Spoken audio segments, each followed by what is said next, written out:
नमस्कार, capital TV देख रहे हैं आप। आपके साथ मैं हूं बबीता। महाराष्ट्र की अघाड़ी गैंग ने इन दिनों सब कुछ ठीक नहीं चल रहा है, जिसको लेकर अब बीजेपी ने बड़ा दावा कर दिया है, जिसमें कहा जा रहा है कि शरद पवार ने नया खेल खेला है और वो उद्धव ठाकरे की जगह संजय राउत को सीएम बनाना चाहते हैं। बीजेपी के इस दावे से महाराष्ट्र में भूचाल सा आ गया है। आखिर क्या है पूरा मामला, इस रिपोर्ट में देखिए। महाराष्ट्र बीजेपी के प्रमुख चंद्रकांत पाटिल के ताजा बयान से सूबे की सियासत में भूचाल आ गया है। पाटिल ने दावा किया है कि शिवसेना सांसद संजय राउत एनसीपी प्रमुख शरद पवार के उस एजेंडे पर काम कर रहे हैं जिसके तहत मुख्यमंत्री उद्धव ठाकरे को पद से हटाकर राउत को उनके स्थान पर बिठाना है। चंद्रकांत पाटिल ने कहा कि शिवसेना अध्यक्ष उद्धव ठाकरे के मुंबई स्थित निजी आवास की नींव को उखाड़ने का प्रयास किया जा रहा है। वो माने या न माने, उद्धव जी हमारे दोस्त हैं। वो शिवसेना सुप्रीमो दिवंगत बाला साहेब ठाकरे के बेटे हैं। हमने कई सालों तक साथ काम किया है। पाटिल के इस दावे ने महाराष्ट्र के साथ साथ अघाड़ी गैंग में भूचाल खड़ा कर दिया है।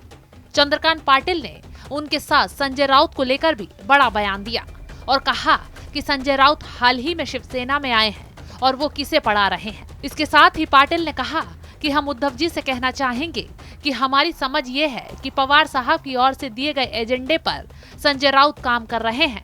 एजेंडा आपको मुख्यमंत्री के पद से हटाना है, क्योंकि आपने इस पद पर 2.5 साल पूरे कर लिए हैं। इसके साथ ही चंद्रकांत पाटिल ने कहा कि चूंकि सुप्रिया सूले को मुख्यमंत्री नहीं बनाया जा सकता है, इसलिए पवार के लिए राउत को मुख्यमंत्री बनाना सूले को बनाने के बराबर होगा।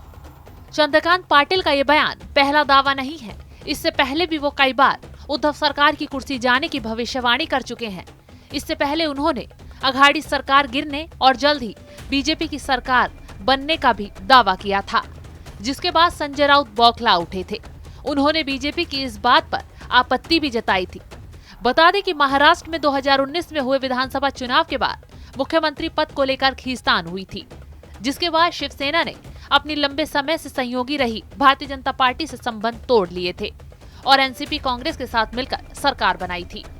लेकिन कुछ वक्त के बाद ही कांग्रेस ने बगावत शुरू कर दी और अगला चुनाव अकेले लड़ने का ऐलान कर दिया। तो वहीं शिवसेना और एनसीपी के बीच भी सब कुछ ठीक नहीं चल रहा।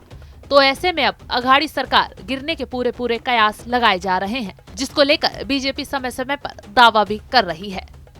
महाराष्ट्र बीजेपी प्रमुख चंद्रकांत पाटिल के इस दावे ने उद्धव सरकार को टेंशन में डाल दिया है, क्योंकि पाटिल ने चौंकाने वाला दावा करते हुए कहा है कि शरद पवार महाराष्ट्र के मुख्यमंत्री उद्धव ठाकरे को पद से हटाना चाहते हैं और उन्हीं के एजेंडे पर शिवसेना सांसद संजय राउत काम कर रहे हैं। और अगर ये बात सच साबित हो गई तो उद्धव ठाकरे कहीं के नहीं रहेंगे। उनकी नैया बुरी तरह पार्टी में ही डूब जाएगी। आप देखते रहिए कैपिटल टीवी। नमस्कार।